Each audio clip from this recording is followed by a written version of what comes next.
a living thing and affects its growth and development is called the environment. If you look around, you will find many living organisms which are a part of the environment, like the plants, animals. We are surrounded by many small organisms too. Few of these can't be seen through the naked eyes. These are microbes like the bacteria, protozoa, etc. You know, the living components of the environment are called biotic components. So we can say this cockroach or the bird or the microbes, human beings, plants, all are the biotic components of the environment. The rest are abiotic components like the non-living things. For example, the soil, air, water, etc.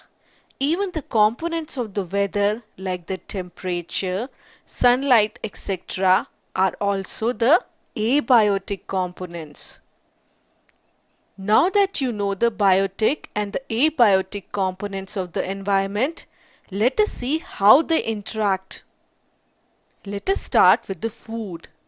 The plants make food using the carbon dioxide, water, and sunlight during the photosynthesis process. The plant is a biotic component that uses the abiotic components like water, air, sunlight for making its food.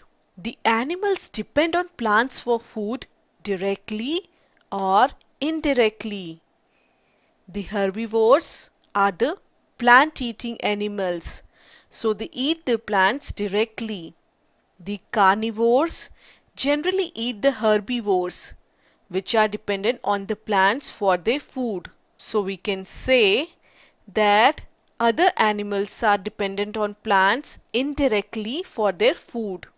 The plants absorb the nutrients like calcium, iron, nitrogen, etc. from the soil, which goes into all the animals which eat them directly or indirectly. You know, nothing is wasted in the nature.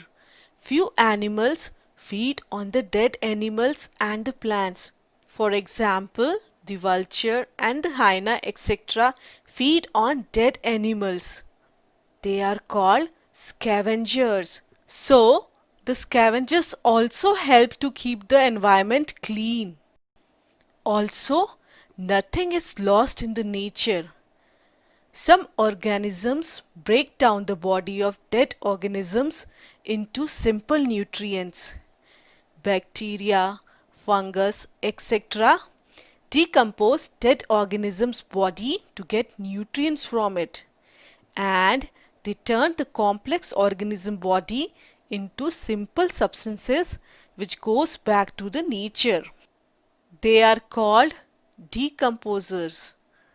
The bodies of the decomposed organisms get mixed into the soil to form humus, and the plants again use it for their nutrition. Hence, the nutrients get recycled, and after the death of the organism, all again goes back to the nature. It's a wonderful cycle. So, the life goes on in a way that no nutrients are lost in the nature. The plants absorb the nutrients from the nature and produce food. They are called producers. Then, the herbivores eat the plants to get nutrients. They consume the plants directly, so they are the primary consumers. For example, the grasshopper eats the grass. So we can say the grasshopper is the primary consumer. Then the carnivores eat the primary consumers. They consume nutrients and the food from the plants indirectly.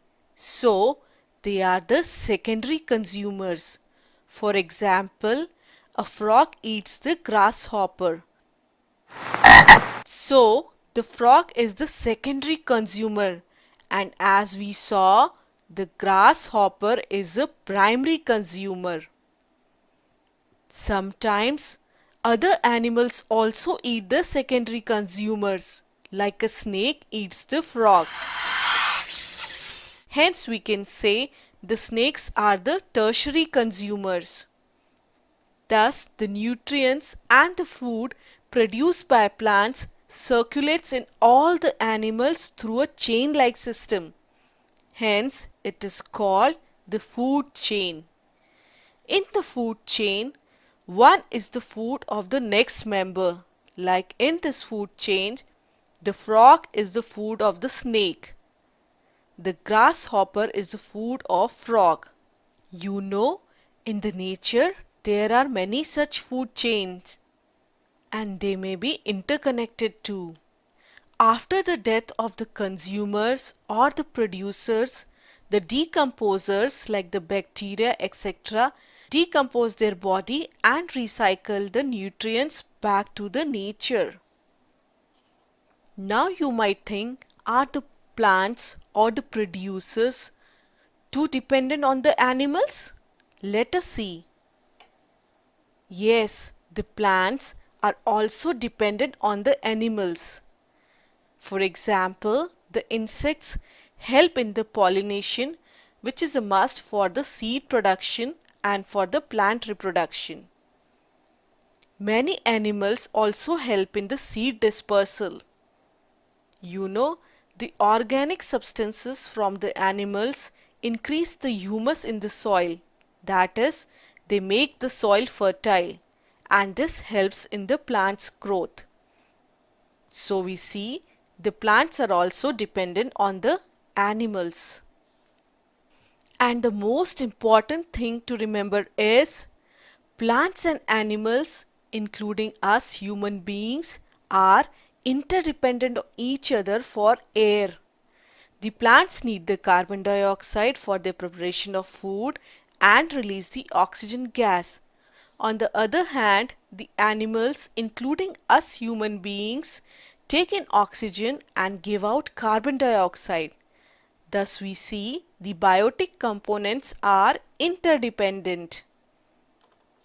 You know, a group of interdependent organisms that live in the same region and interact with each other form a biotic community. That is all for now.